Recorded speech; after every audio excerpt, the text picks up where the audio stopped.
Not seen that yet. In fact, 3/4 of the jobs created since the recovery began have been into retail, manual labor, food preparation, where we saw a lot of the jobs created today, in-home healthcare, where we also saw jobs created today. So, although we're grateful for those jobs, a lot of them are on part-time. The long-term workers coming off their long-term unemployment, that was great. But then we saw a surge in the number of workers having to accept part-time instead of full-time employment for economic reasons. So these are sort of the partly employed workers. Exactly. We also see a fair number of discouraged workers, people still staying out of the workforce, not jumping in, right? Exactly. There still is a large number of discouraged workers. They're down from a year ago. That's the right kind of trend to see. And this was the good reason to have a falling unemployment rate, a real improvement in unemployment rate. So that's the good news. But, this composition and the part-time nature of it is still something we worry about. And, I think this is something we have to be concerned about going forward, because the longer people are out of the workforce, we're seeing the really long-term unemployed are unable to rejoin. And there's a lot of collateral damage that goes into the economy. The revisions for the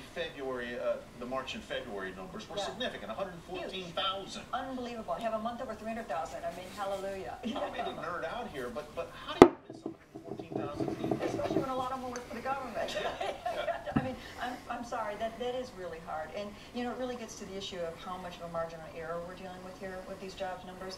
And, that's part of the problem is, fool me once, shame on you, fool me twice, shame on me. Well, shame on me now, because these numbers have fooled us more than once. The good news is the revisions are going on the upside now. We'd much rather have them going on the upside than downside. The other part of the numbers I think we need to point out is that they decelerated. Even though March was a great month, all of a sudden, February was a great month, March and April did decelerate. Slowed from there. Slowed very from the winter dramatically. pace. They absolutely did. And April seasonals kind of favored some of those gains as well. There were a lot of numbers that came out this week, and of course the Fed met and said we stand and ready. don't fight the Fed. We stand ready either to add to our bond purchases or constrict those bond purchases. Sum up the week's economic data for us. We're still seeing a very uneven recovery, and that's why the Federal Reserve still stands ready to do something. And what they would do less if they had complementary fiscal policy that was helping the economy. Right now we don't have that, and so without that they're willing to do more, but they are limited in what they can do.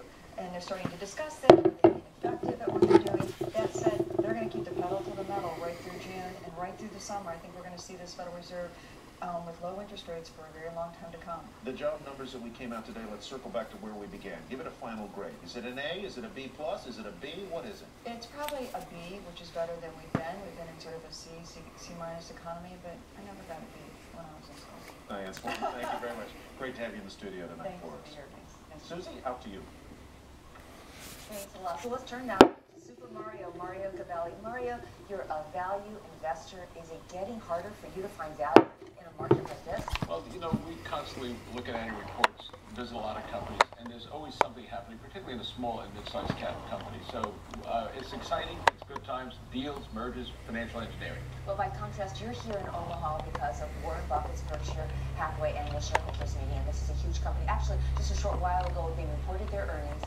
Shareholders will be happy. The numbers came in way bigger than expected, both on the earnings and the revenue side. The stock today hitting an all-time high. It is now at $162,000.